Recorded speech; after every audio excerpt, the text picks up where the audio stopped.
안녕하세요. 저는 최근에 명예퇴직을 한 50대 여성입니다. 저에겐 퇴직 후에 큰 고민이 있습니다.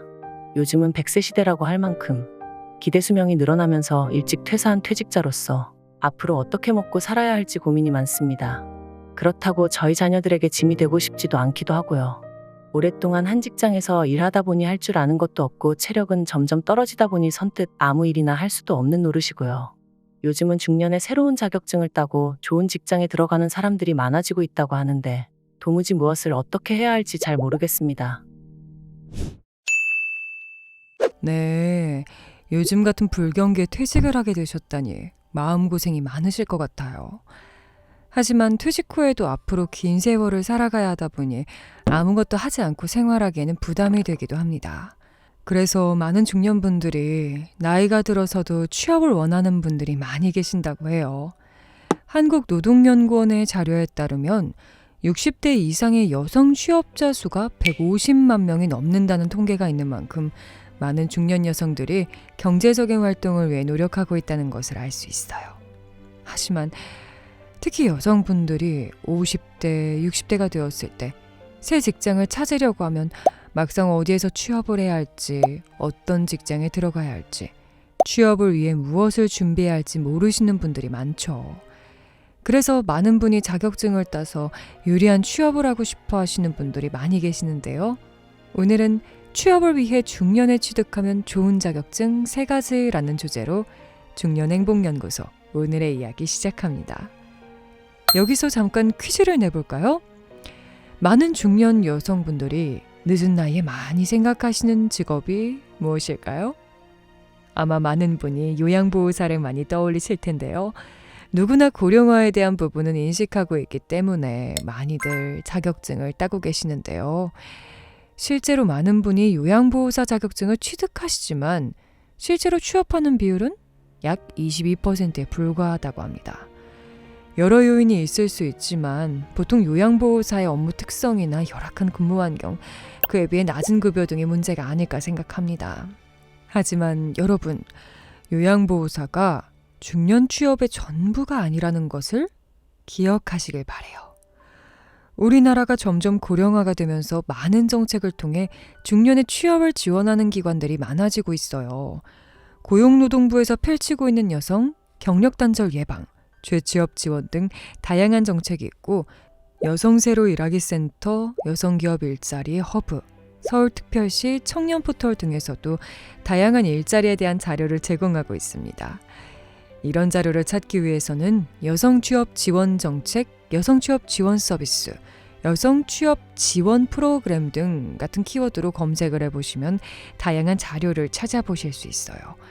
앞에 말씀드린 내용을 통해서 아직 여러분들이 지원할 수 있는 일자리가 많다는 것을 아셨을 거예요. 지금부턴 취업에 도움이 될 만한 중년에게 추천하는 자격증 2가지와 자격증 없이도 취업하면 좋은 직업 1가지를 추천해 볼게요. 첫째, 요양보호사 자격증. 지금까지 요양보호사가 힘든 것처럼 이야기했는데 요양보호사 자격증이라고 하니 이상하다고 생각하셨나요? 제가 말씀드리는 요양보호사 자격증은 바로 요양보호사를 위한 자격증이 아닌 생활지원사라는 직업을 위한 자격증을 말하고 있어요. 생활지원사는 노인돌봄 서비스를 제공하며 노인들의 건강한 생활을 돕는 역할을 합니다. 거동이 불편한 분들에게 복지관에서 전달하는 도시락을 가져다 주거나 산책 및 말벗을 해드리는 등의 일들을 하는 직업이라고 할 수 있는데요. 요양보호사와 생활지원사의 큰 차이점은 업무의 성격과 강도인데요. 요양보호사는 노인이나 장애인의 신체적 요양을 돕기 때문에 요양보호사의 체력이 어느 정도 받쳐줘야 하는 반면 생활지원사는 노인이나 장애인분들의 일상생활을 돕는 업무를 수행하게 되죠. 상대적으로 요양보호사의 업무 강도가 생활지원사보다 높기 때문에 생활지원사를 하려고 하시는 분들이 많이 계세요. 생활지원사가 되기 위해서는 아직 정식 자격증은 나와 있지 않아요. 그래서 민간에서 생활지원사 자격증을 취득하시는 분들도 있어요. 하지만 실제로 생활지원사 채용 공고를 보면 아직 사회복지사나 요양보호사 자격증을 우대해주는 곳이 많기 때문에 취업에 유리한 부분이 있어요. 그래서 중년분들이 가장 쉽고 나라에서 지원을 많이 받으면서 취득하실 수 있는 자격증인 요양보호사 자격증을 추천해드리는 이유 중에 하나입니다. 그리고 추가적으로 운전면허증이나 컴퓨터 활용 능력 자격증을 갖고 있으면 가산점이 붙기도 합니다. 둘째, 한식조리기능사. 한식조리기능사는 한식조리에 대한 이론과 실기를 모두 갖춘 전문가를 말하는데요. 한식의 조리법, 재료의 선별 및 가공, 음식의 플레이팅 등 다양한 요리 관련 지식과 기술을 가지고 있어야죠. 한식조리기능사 자격증은 한국산업인력공단에서 주관하는 국가기술 자격증 중 하나로 이 자격증을 취득하기 위해선 필기시험과 실기시험을 모두 통과해야 하는 조금은 어려운 과정을 통과해야 합니다. 아무래도 중년 여성분들이라면 대부분 요리에 일가견이 있으실 텐데요. 원래 계시고 계신 실력에 조금 더 전문성을 덧붙인다면 여러분에게 큰 도움이 될 거라고 생각해요. 이 자격증을 가지고 계신다면 다양한 분야에서 활동하실 수 있어요.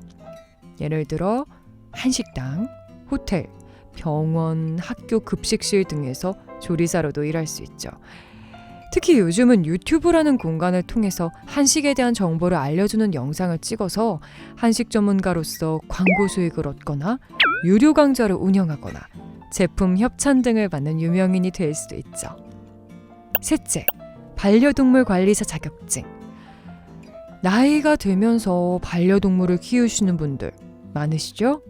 동물에 대한 사랑을 더욱 키워서 직업으로까지 가질 수 있는 자격증이 있습니다.